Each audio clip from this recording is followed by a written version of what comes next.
Assalamualaikum warahmatullahi wabarakatuh. Pada pertemuan kali ini kita akan membahas materi mata kuliah HTML lanjutan, yang dimana sudah saya janji minggu yang lalu untuk mengajari CSS ya.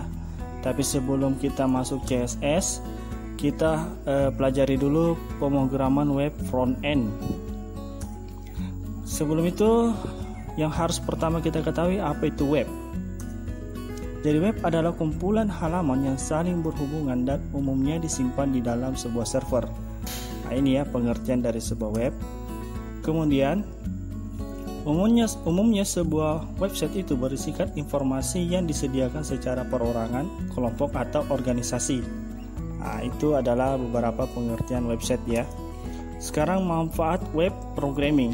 Jadi ini perlu kita ketahui apa sih manfaat web bagi kita ya. Apa sih manfaatnya bagi kita dalam kehidupan sehari-hari, apa sih manfaatnya kita pelajari. Nah, ini perlu diketahui.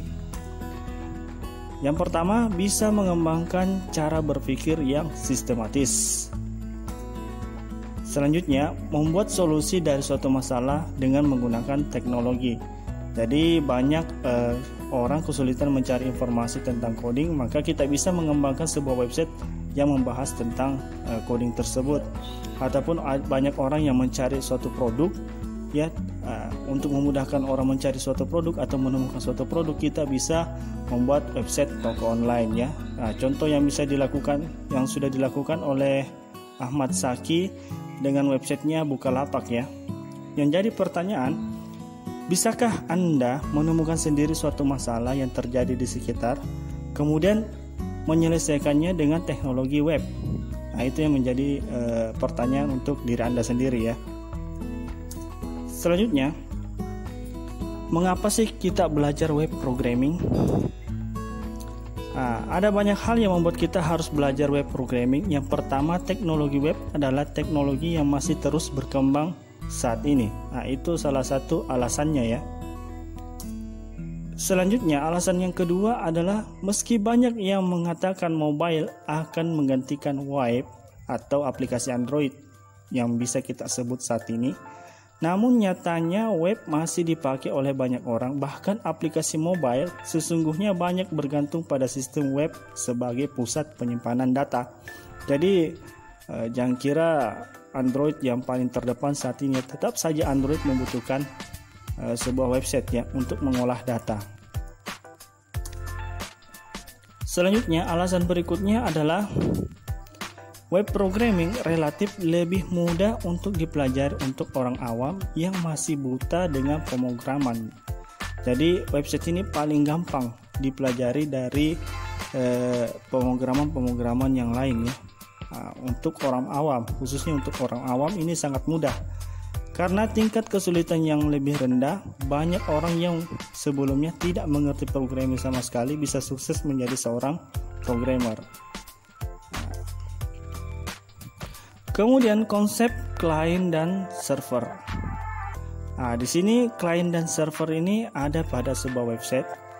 Nah, apa sih client dan server? Client dan server adalah bagian penting pada web development. Berdasarkan fungsinya, pemrogram web dibagi menjadi dua, yaitu front end dan back end. Di pertemuan sebelumnya sudah saya jelaskan apa itu front end dan back end. Front end adalah bagian web yang bisa dilihat secara langsung oleh pengguna atau klien. Misalnya, saat kita buka Facebook atau Twitter, maka halaman-halaman yang muncul merupakan bagian dari front end. Nah, itu ya. Jadi bisa dikatakan di sini front end adalah bagian tampilan ya. Tampilan yang ditampilkan di web browser secara langsung kita lihat. Selanjutnya, saat kita mendaftar, melakukan login, mengirim pesan, mengunggah gambar dan aksi di mana kita perlu mengambil atau menyimpan data, maka aksi-aksi tersebut akan terjadi di back end yang tidak bisa kita lihat bagaimana aksi-aksi tadi terjadi ya. Aksi-aksi di sini untuk backend sendiri itu biasanya kita pelajari menggunakan PHP. Nah, PHP yang memproses aksi-aksi tersebut atau melakukan pengolahan data atau menyimpan data. Selanjutnya, bagaimana sih konsep client dan server? Front end dan back end sangat erat kaitannya. Jika sebuah web hanya memiliki tampilan atau front end saja, maka ia tidak bisa melakukan sesuatu yang dinamis. Kita tidak bisa mencari data atau menyimpan data di sebuah web yang tidak memiliki back end. Jadi front end dan back end ini saling membutuhkan ya. Jadi kalau web hanya front end saja, ya kita tidak bisa mengolah data. Kalau back end saja, ya kita tidak bisa melihat tampilan websitenya ya, yang lebih dinamis ataupun lebih bagus ya. Selanjutnya, jika kita hanya membuat back end-nya saja, pengguna tidak bisa berinteraksi dengan web. Ini sudah saya jelaskan tadi. Selanjutnya, perbedaan client side dan server side. Untuk client side, semua proses terjadi di sisi pengguna. Klien merequest data server, di mana data dikirim ke server. Pada client side yang ditampilkan adalah halaman website yang berbentuk HTML, CSS, dan JS ya. Untuk penjelasan ini kemarin sudah juga saya jelaskan di mata kuliah JavaScript kalau tidak salah ya. Selanjutnya, untuk server side ini juga sudah saya jelaskan di mata kuliah PHP ya, di mana server side ini diolah oleh PHP ya. Servernya sendiri adalah Apache. Oke, selanjutnya web server atau hosting.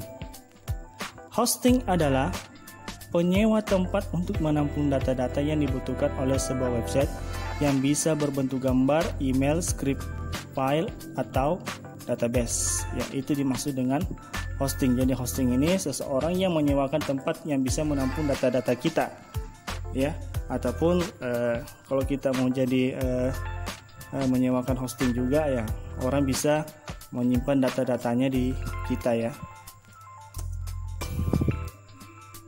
Selanjutnya, jadi hostingnya ini biasanya berbayar paket-paket. Paket-paketnya itu macam-macam juga. Ada yang murah sampai yang mahal. Tergantung layanannya. Jadi biasanya murah ya layanannya ya seperti itu. Tapi kalau paketnya lumayan mahal, biasanya juga layanannya juga dan fasilitasnya pun juga lebih bagus ya dibanding yang murah. Selanjutnya, hosting memiliki peran yang sangat penting bagi sebuah web karena hostinglah yang membuat web kita ini bisa diakses oleh orang lain di internet. Jika web yang dibuat hanya disimpan di komputer atau laptop kita saja, maka tidak ada orang yang bisa mengakses web kita ya. Jadi setelah kita membuat website, perlu kita juga menyewa hostingnya supaya orang-orang bisa melihat web kita ya di internet.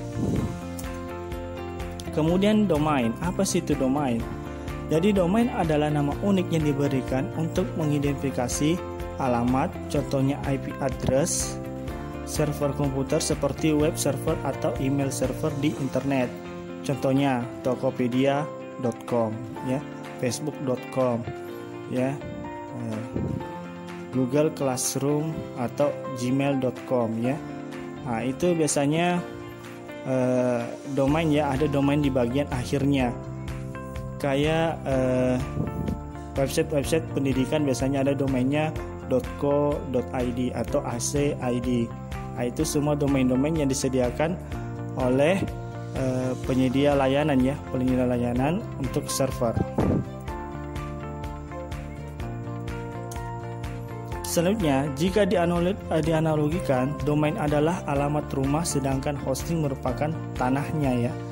Jadi domain dan hosting ini sangat kita perlukan ketika kita ingin membuat website kita bisa berinteraksi di internet. Konsep bahasa pemrograman. Jadi bahasa pemrograman adalah susunan karakter dan kata kunci yang dapat dikonversi ke dalam bahasa mesin sehingga dapat dijalankan oleh komputer. Bahasa pemrograman web adalah bahasa pemrograman yang digunakan untuk membangun aplikasi berbasis web. Jadi tipe-tipe bahasa pemrograman itu ada dua ya. Jadi tipe-tipe bahasa pemrograman website itu ada dua. Yang pertama client-side language, ini sudah saya jelaskan. Nah, yang selanjutnya adalah server-side language ya. Server-side language ini ada macam-macam ya. Ada PHP, Java, Python, Perl, Node.js, dan Ruby. Nah, terserah kalian mau gunakan yang mana. Tapi untuk saat ini kalian belajar PHP ya. Karena apa PHP? Itu sudah saya jelaskan di pertemuan sebelumnya. Oke, sekarang kita belajar dasar HTML dulu. Nah, kenapa kita perlu lagi belajar dasar HTML? Untuk merefresh ya, di semester sebelumnya kalian belajar HTML. Jadi di sini kita refresh kembali ya, kembali lagi ingatannya tentang materi-materi HTML. Oke, apa sih kegunaannya HTML? Jadi HTML ini berguna untuk menghubungkan link antar halaman, memberi struktur dan informasi terkait dengan sebuah halaman web. Konten sebuah web tidak hanya terbatas pada teks saja, melainkan konten interaktif lainnya seperti video, audio, gambar, dan animasi dapat disisipkan dan ditampilkan pada halaman web. Struktur dasar HTML memiliki susunan file seperti ini ya. Jadi ini adalah struktur dasar dari HTML. Jadi diawali dengan doctype. Jadi doctype ini menandakan HTML yang kita kerjakan adalah HTML versi 5 ya. Makanya perlu diberi doctype ini supaya browser membaca bahwa HTML yang kita kerjakan adalah HTML 5. Jadi ini dasar yang perlu kita hafal ya ketika kita mengerjakan HTML. Jadi jangan sampai lupa. Nah, struktur HTML terdiri 3 konsep dasar, yaitu tag, elemen, dan atribut. Yang mana sih tag? Tag itu yang seperti ini ya, simbol bracket ini ya, simbol bracket ini.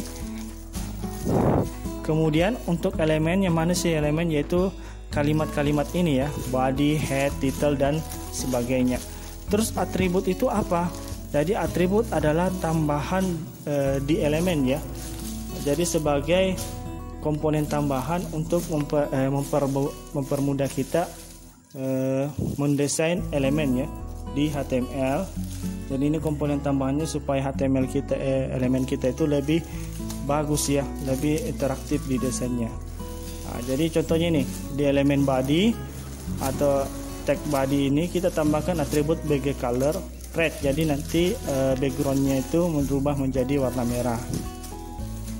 Sekarang kita masuk materi yang sudah saya janjikan di sebelumnya ya. Jadi CSS dan style HTML dasar. Jadi sebelum kita belajar codingnya, kita pahami dulu apa itu CSS. Jadi CSS itu Cascading Style Sheet, yaitu dokumen yang berisi definisi style untuk sebuah dokumen HTML atau mengatur tampilan dari dokumen HTML, meliputi layer dokumen, pewarnaan, dan tampilan font dan teks dan lain sebagainya. Kalau saya singkat sih, CSS ini adalah sebuah cara untuk mendesain HTML untuk supaya HTML kita ini bisa lebih menarik tampilannya. Nah, seperti saya jelaskan di pertemuan sebelumnya, saya ibaratkan ini HTML ini sebagai tubuh manusia yang polos ya, tubuh manusia yang polos, dan CSS ini adalah pakaiannya. Jadi tubuh manusia yang polos ini kita ingin pasangkan pakaian atau kita mau beri pakaian ya, supaya tampilan manusia ini lebih menarik. Selanjutnya struktur penulisan CSS. Jadi CSS ditulis dengan format penulisan seperti ini ya. Jadi di CSS itu ada namanya selector, property, dan value. Kalau di HTML ada namanya tag, ada namanya elemen, dan ada namanya atribut. Kalau di sini disebut selector, property, dan value ya. Propertinya dan value-nya itu bisa nggak lebih dari satu ya? Bisa ya. Jadi propertinya itu bisa lebih dari satu, tapi ketika kita ingin menuliskan properti lebih dari satu, kita harus beri tanda titik koma ya, titik koma. Nah, ketika selesai kita tambahkan properti ya, tidak usah lagi dikasih titik koma, langsung saja ditutup dengan kurung kurawal. Tapi ketika kita ingin tambahkan lagi properti, kasih titik koma, baru spasi, tuliskan propertinya dan value-nya. Oke, kita jelaskan. Jadi apa itu selektor? Selektor adalah bagian CSS yang berfungsi untuk memilih elemen yang akan dikenai style ya, dikenai style atau dirubah gayanya. Jadi properti adalah jenis style yang akan diterapkan pada elemen. Jadi setelah kita tahu pengertiannya selektor, sekarang kita tahu pengertiannya dulu properti. Jadi properti itu adalah jenis style yang akan diterapkan pada sebuah elemen. Jadi selektor itu adalah memilih elemennya, sedangkan propertinya adalah jenis style yang kita tentukan bagaimana nanti gayanya akan dirubah. Selanjutnya value. Jadi value adalah nilai dari properti yang kita gunakan atau isinya ya, bisa disebut di sini isinya. Jadi contoh penulisan CSS seperti ini. Jadi diawali dengan text style, baru dipilih selektornya apa atau elemen yang kita rubah gayanya elemen apa. Jadi di sini saya kasih contoh elemen H1 ya. Nah, ini di bawah sini ada elemen H1 pada HTML. Ingin kita rubah gayanya yang dimana isinya adalah teks judul. Nah, di sini kita rubah gayanya menggunakan properti font size. Berarti kalau font size itu kita mau rubah teksnya ya, ukuran teksnya. Kebetulan isi value-nya sini adalah 40 pixel. Nah, kemudian warnanya adalah orange. Jadi tambah lagi properti baru yaitu color. Kemudian isi value-nya adalah orange. Kemudian ditutup kurung kurawal dan diakhiri dengan text/style. Ya, jadi ketika kita menuliskan text style, jadi diakhiri dengan text/style. Teknik penerapan CSS atau bagaimana kita memasukkan CSS ke dalam dokumen HTML. Jadi ada 3 cara. Yang pertama cara eksternal, yang kedua cara internal, dan yang ketiga adalah cara inline. Yang pertama kita bahas adalah cara inline dulu ya. Bagaimana cara inline? Jadi cara inline ini kita memasukkan sebuah kode CSS di dalam sebuah tag HTML. Nah, di sini kebetulan di sini ada tag body ya, tag body. Nah, di sini kita masukkan atribut CSS-nya menggunakan teknik inline. Nah, di sini kita tinggal spasi, baru tuliskan style, baru tuliskan propertinya apa, kemudian tuliskan value-nya apa. Kalau mau lebih dari satu properti, tinggal titik koma, kasih pembatas, tulis lagi propertinya, baru isi value-nya apa. Jadi seperti itu ya cara inline. Jadi kita memasukkan kode CSS-nya di dalam sebuah tag ya, atau di dalam sebuah elemen. Selanjutnya kita menggunakan cara internal style sheet. Jadi cara internal kita memanfaatkan text style-nya itu, atau bisa kita sisipkan text style-nya itu di antara sebuah elemen. Bisa di bawah tag head, atau di bawah di dalam tag body, atau di bawah doc type ya, terserah mau di mana. Yang jelas kita masukkan text style-nya ya. Setelah kita tuliskan text style-nya seperti ini, kita tuliskan selektornya, baru kita pilih propertinya seperti apa, kemudian isi value-nya bagaimana. Nah, jadi dan diakhiri text /style ya. Selanjutnya cara eksternal. Dari cara eksternal, jadi kita pisahkan antara file CSS dan file HTML-nya. Jadi dipisah. Jadi ada sendiri file CSS-nya, ada sendiri file HTML-nya. Jadi untuk file CSS-nya kita beri nama dokumennya style.css-nya. Ini contohnya.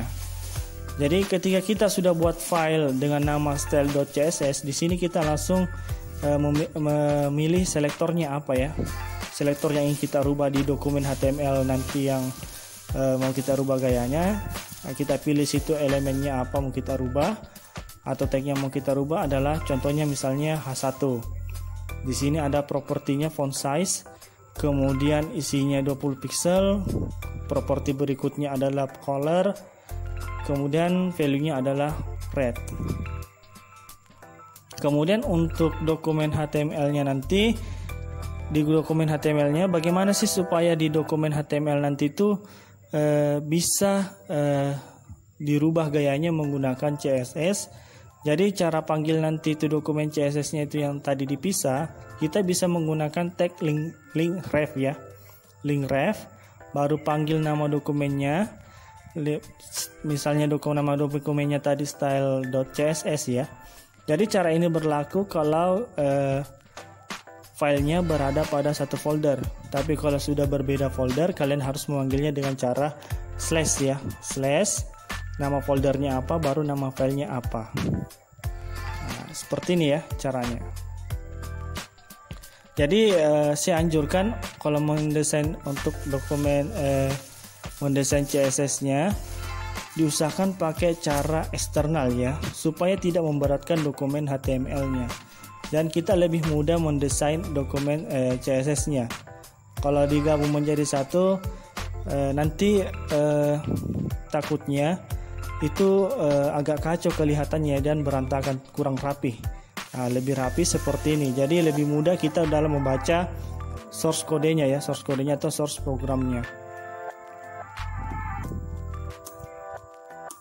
Kemudian CSS properties itu banyak ya, properti CSS itu banyak macamnya. Jadi untuk memilih-milih properti CSS, kalian bisa akses di sebuah website namanya w3school.com ya. Nah, ini kalian bisa akses di situ.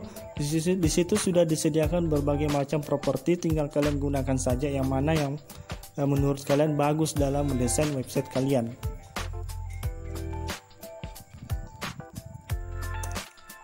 Selanjutnya selektor. Jadi terdapat dua macam selektor ya. Di sini ada single selector dan multiple selector ya. Jadi apa sih multiple selector? Jadi multiple selector itu menargetkan tag yang berbeda dengan style yang sama. Bisa kita lihat contohnya di sini. Nah, ini untuk contoh single selector ya. Single selector. Nah, di sini seperti contoh sebagaimana biasanya kalian gunakannya, selektornya itu H1 dan P1 yang ingin kita rubah gayanya. Selanjutnya kalau misalnya selektornya kita ingin multiple ya, kita ingin rubah semuanya dengan properti yang sama, nah, kita bisa dengan cara menggabungkannya seperti ini ya. Tinggal di H1, H2, H3, P. Kalau itu syaratnya kalau propertinya sama ya, properti sama dan value-nya sama. Tapi kalau properti dan value-nya beda, itu tidak bisa di multiple selector ya. Nah, jadi harus sama propertinya. Selektor dengan ID dan kelas. Jadi selektor dengan ID dan kelas. Nah, untuk selektor ya, kelas digunakan untuk menentukan style, juga sama seperti dengan ID.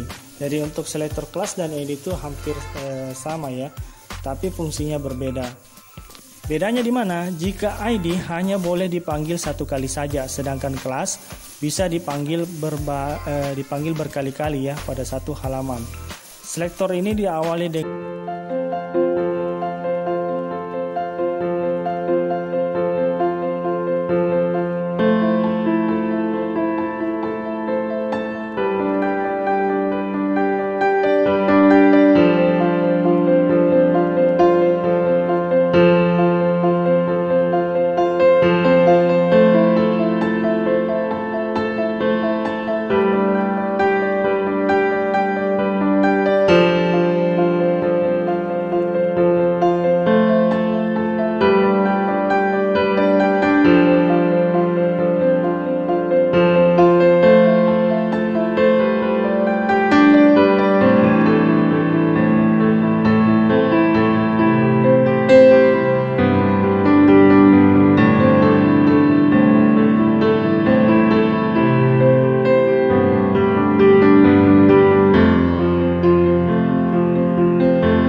dan ID nama kelasnya nama ID-nya pada HTML. Nah, di sini kalian bisa lihat di sini ada nama ID ya. Nama ID yang akan dirubah yaitu highlight dengan propertinya yaitu background color yellow. Nah, bisa kita lihat sini highlight ini yang mau dirubah mana di sini. Nah, kebetulan di sini sudah diberi nama ya. Pada tag P dikasih atribut ID di sini namanya highlight. Jadi nanti akan dirubah adalah ini. Sesuai dengan propertinya atau gayanya yang akan dirubah yaitu background color warna kuning. Jadi nanti di sini tag P atau paragraf ini atau isinya ini selector ID ini akan berubah backgroundnya menjadi kuning. Sedangkan untuk kelas penulisannya diawali dengan titik baru nama selektornya apa atau nama kelasnya apa. Nah, di sini sudah dikasih tanda ya, sudah dikasih nama pada atribut kelasnya, pada tag P namanya adalah red. Nah, jadi nanti di sini tag P ini akan berubah gayanya atau tulisannya ini akan berubah menjadi warna merah ya.